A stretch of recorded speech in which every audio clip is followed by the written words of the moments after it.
So we're directly jumping to the next presentation, which is being held by Kai Wehner. Kai Wehner is the field CTO and technology evangelist at Confluent Germany. And he's talking about Apache Kafka and machine learning and about how this is shaping the next generation of intelligent software.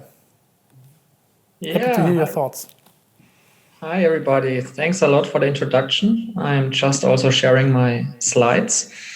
And with that, I really want to talk about this exciting topic of combining streaming data in real time together with analytics. That's the main intention of this session for the next 15 to 20 minutes. And because here in this time frame, I don't have much time to talk a lot about the theory, so I thought I really talk about a practical example and guide you through how such a project looks like and what you can do with that. So I hope this is really interesting for you. And if we talk about these things like processing data in real time and also using analytics there's plenty of examples on the market across industries. Here is just a few of them. So, for example, Netflix has a recommendation engine. Uber has a lot of algorithms for all their guiding the drivers, doing the cost calculations and all these things. Or PayPal for fraud detection. So there's plenty of different use cases, and all of them have in common that they have to run at scale in real time, 24/7. And with that in mind, actually, that's why all of these have the same technology under the hood, which is the event streaming technology around the open source framework Apache Kafka. And together with that, they combine it with machine learning technologies to not just implement business rules, but really do predictions and calculate probabilities about the cost, about the probability of fraud, and all these kind of things. And similarly like this, I want to guide you through one specific use case today based on Apache Kafka. So I cannot do a deep intro here. I hope you know it a little bit already, but really to summarize this framework on one slide is that Apache Kafka became the de facto standard for continuously processing data in motion. That means really in real time, end to end in milliseconds if needed. And that really also for a high scale. So we have customers which process 10 gigabyte and more per second with a single Kafka cluster. So you can process high volumes of data in real time, 24/7. And it's much more, however, because Kafka is also to do data integration to all these different sources like sensors or databases, and also to sinks. That can be another database, that can be a data lake, or that can directly be a machine learning framework, as we will see today. And in addition to that, Kafka is also there for stream processing. This means aggregating, correlating, filtering the data. So all of that is part of Apache Kafka. And that's what many people don't know, because 5 to 10 years ago, many people only used Kafka for ingestion into a data lake like Hadoop or a cloud object store. This changed a lot today. So you can do much, much more just with Apache Kafka. And with that, I want to guide you through a specific use case. And this is now about connected car infrastructure and predictive maintenance. This is an example we've built with several customers. But even if you're in another industry and want to build something like fraud detection for your payment app, the idea is very similar in the architecture. Looks similar, it's only different technologies you integrate. Instead of cars, you, for example, integrate with a mobile app.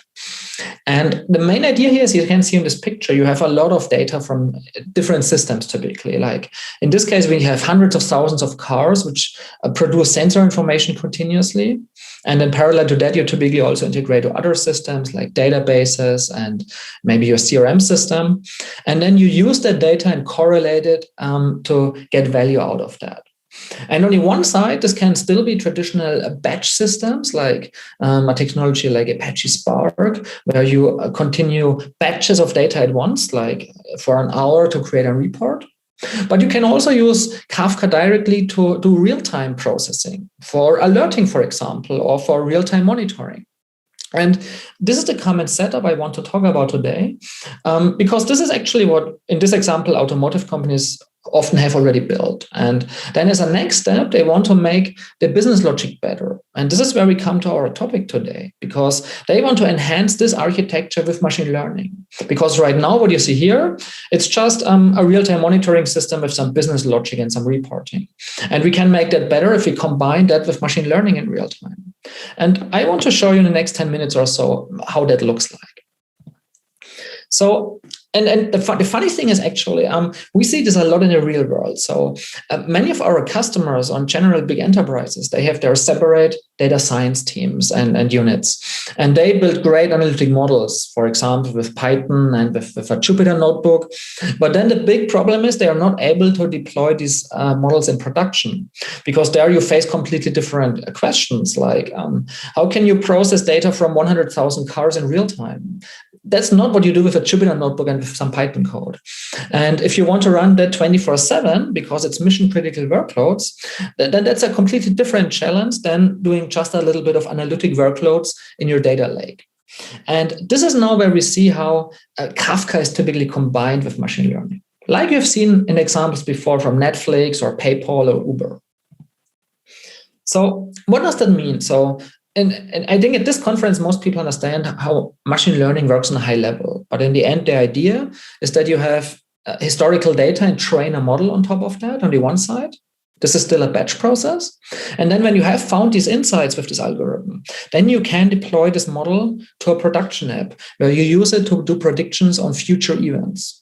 And this is exactly where Apache Kafka is used a lot. And actually, the more you think about that, it's not just the messaging layer of Kafka, but instead it's also the data integration capabilities. For example, to integrate, to get the car data into the Kafka cluster, to connect to other databases and many other systems. And then you get the data into your machine learning framework to train analytic models. And then completely separated from that, you deploy your model somewhere else, which can again be a Kafka application.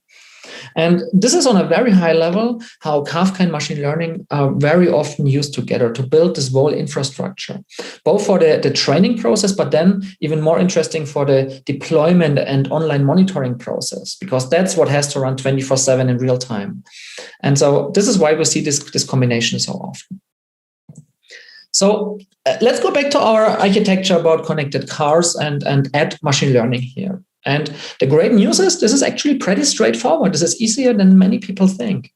Because as you see here, in the end, we just enhance the existing infrastructure, which maybe already has built this pipeline from the cars into the cloud.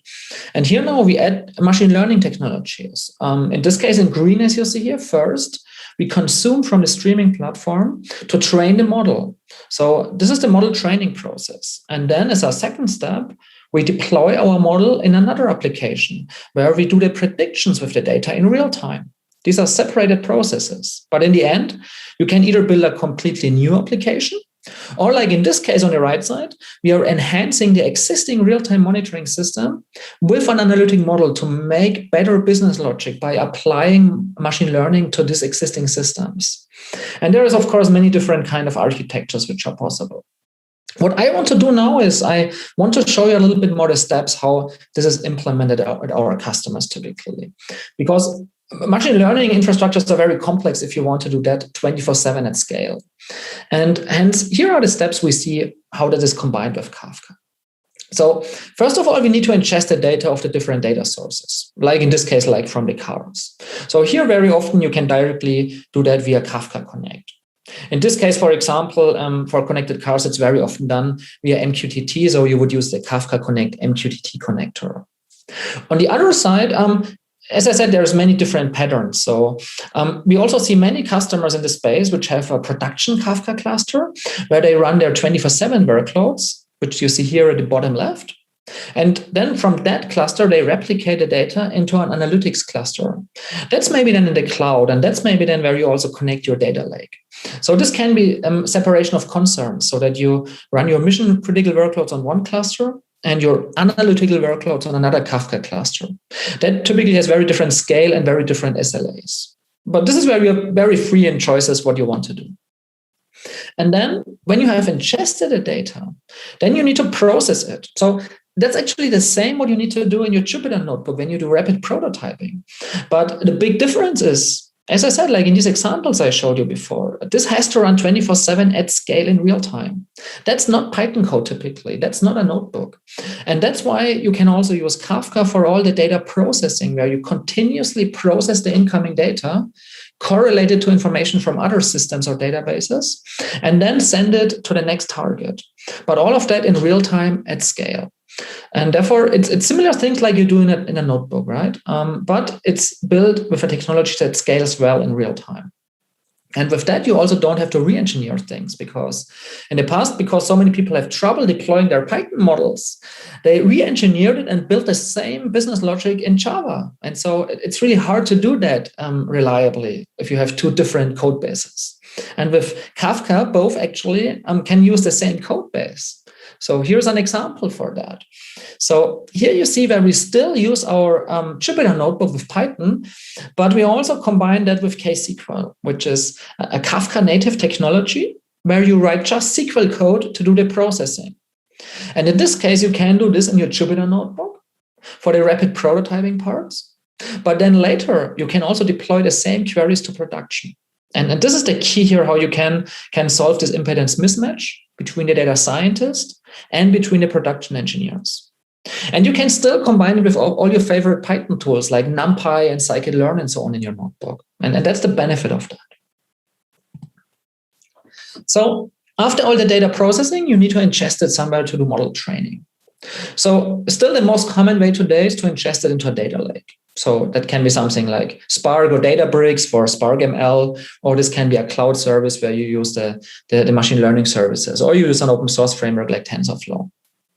The benefit while you're ingesting the data into the data lake, and parallel to that, other consumers can also consume the data. Because actually most consumers from Kafka data are not batch. They are real-time or near real-time. But all of them are decoupled from each other. That's the huge benefit with Kafka in the middle, in contrary to using other systems as middleware and integration system. So finally, after all these steps, we can train our analytic model. So this is the next step. And actually, this is not Kafka, right? So this is the machine learning framework. Like in this example, we're using TensorFlow here. And this is also where the cloud is great, because it's elastic. You can spin up a new instance. You can train a model for a few hours, and then you can shut it down and use the model somewhere. Because once again, the model training and the model deployment are typically completely separated processes, especially when you need to do that at scale in a reliable infrastructure. So now we have done the first step. We have trained our analytic model. Before we go to the deployment of the model, I want to mention one more option. Because if you remember from the beginning, what I actually showed in my architecture is that we don't even use another data lake. So you can still ingest it into Hadoop or into a cloud service and then train on top of that. But you can also directly consume the data from the streaming platform and train the model. Like you see in this example, where we produce the car data into the Kafka cluster. And then one of the consumers is our TensorFlow application, which consumes the data from the Kafka log and trains the model on that data. So this is absolutely possible today, and this simplifies the architecture a lot. If you don't have another need for your data lake, just for machine learning, you don't need that anymore. And this is especially true because in the meantime, there is options to also use Kafka with tiered storage. This means similarly like data lakes look today. So they use something like AWS S3 under the hood, an object store. And the same is possible with Kafka. So with Kafka, when you use a tiered storage, you have the same idea like a data lake. And therefore, you can also consume historical data from Kafka, not just real-time data. Even if it's terabytes or a petabyte of data, you can consume historical data. And that's often very relevant for machine learning, because here we want also to consume the historical data and train a model on a batch of these data sets. The idea is the same like with a data lake, but in some cases you simply don't need that and simplify your architecture with that. So now let's talk a little bit about deployment to conclude the session. So, because model training is great by the data scientists, right? But it doesn't help at all if you cannot deploy the model somewhere. And in most cases, I see the model deployment is completely separated. So you can even train it with Spark, but then you need to deploy your model often in a real-time infrastructure, which runs 24/7. There is many different options to deploy an analytic model in a Kafka application. On a high level, you can either deploy your model into a model server, right? That's more the traditional approach. Like in case of TensorFlow, you use TF serving. And then you have some kind of RPC call from the streaming application to send the information from that data and then apply the model and then get the prediction back as a response. Unfortunately, this is a little bit an anti-pattern for Kafka because Kafka actually is typically streaming data. And therefore, it's also actually another option to simply embed the analytic model into your Kafka streaming application. There is always trade-offs between these options, but you should be aware that both is possible. And so here, to conclude the model deployment, here's an example of that. So here we are using a KSQL query. And this is pretty straightforward, right? But under the hood, we have written a UDF here, where we embed a TensorFlow model into the streaming query. And so this query with 3 lines of code, this can be deployed to a production cluster and process millions of events per second, 24/7 without downtime and without data loss. And so this is pretty powerful for doing machine learning with real-time data. And so to conclude the session here, you see the overview again. Our architecture for the connected car infrastructure now with some technologies mapped to that. And the great thing is that this is an open architecture, so you can combine and enhance that like you want. So many of our customers first build a pipeline for a specific use case, but then they add more and more different consumers and applications to that. Like in this case, where we first had just a real-time monitoring application with Java, and then we enhanced that by adding TensorFlow to that to do better predictions for predictive maintenance. Yeah, and in the end, just as a summary, that's what we are doing all the time at Confluent, right? So we are working on event streaming data, provide the cloud services, but also solutions for on-premise or for edge deployments, and have all the capabilities to operate and monitor the infrastructure. That's our main business model behind that. And if you have any more questions about that or are interested in these kind of streaming use cases for machine learning or also without machine learning, feel free to come to our stage here at the event where you can ask our experts more questions about that. So feel free to join us after the session. And so I know this was a very quick 20-minute session, so we could talk 2 hours about this, right? So please let me know if you have any other questions or join our stage here at the Bitkom event. And also feel free to contact me on LinkedIn or Twitter to stay in touch. So I hope you liked it and thanks and looking forward to your feedback. So thanks a lot for this very, very interesting presentation. I have one question which might be interesting to the audience. You mentioned use cases for driving for cars, and you also talked about communication protocols linking shop floor and cloud. So maybe if you could give us some insights in other industrial IoT, for example, use cases. How is industrial IoT using this technology landscape? Yeah. So that's a very good question. And also to clarify here, Kafka is not used for embedded systems, to be very clear here, right? So that's if I use Minra C and C++ and these things, that's not Kafka, that's hard real time. So what we are doing is this kind of IT logic. And this means, for example, in a shop floor, we have many customers which deploy Kafka in their factories to connect it to the production lines, to do predictive maintenance with low latency in the factory. But in parallel to that, then often they connect their on-premise Kafka and replicate the data with Kafka technologies into the cloud, where then they connect it to other systems like the CRM systems, like to the data lakes and so on.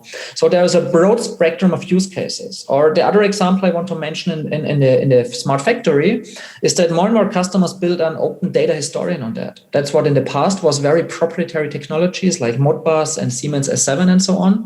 And instead of using just commercial technologies which are not scalable and open now, they're rebuilding and re-engineering these kind of technologies based on Apache Kafka. And that, depending on the use case, is only on-premise, only in the cloud, or in many of the industrial use cases, it's actually a hybrid story. That's, for me, was super helpful, and I think I'm very sure also for the audience. Thanks a lot for this very, very interesting insights. And have a nice day another day tomorrow at the Big-Data.AI Summit. Thanks a lot. Thanks. Goodbye, guys.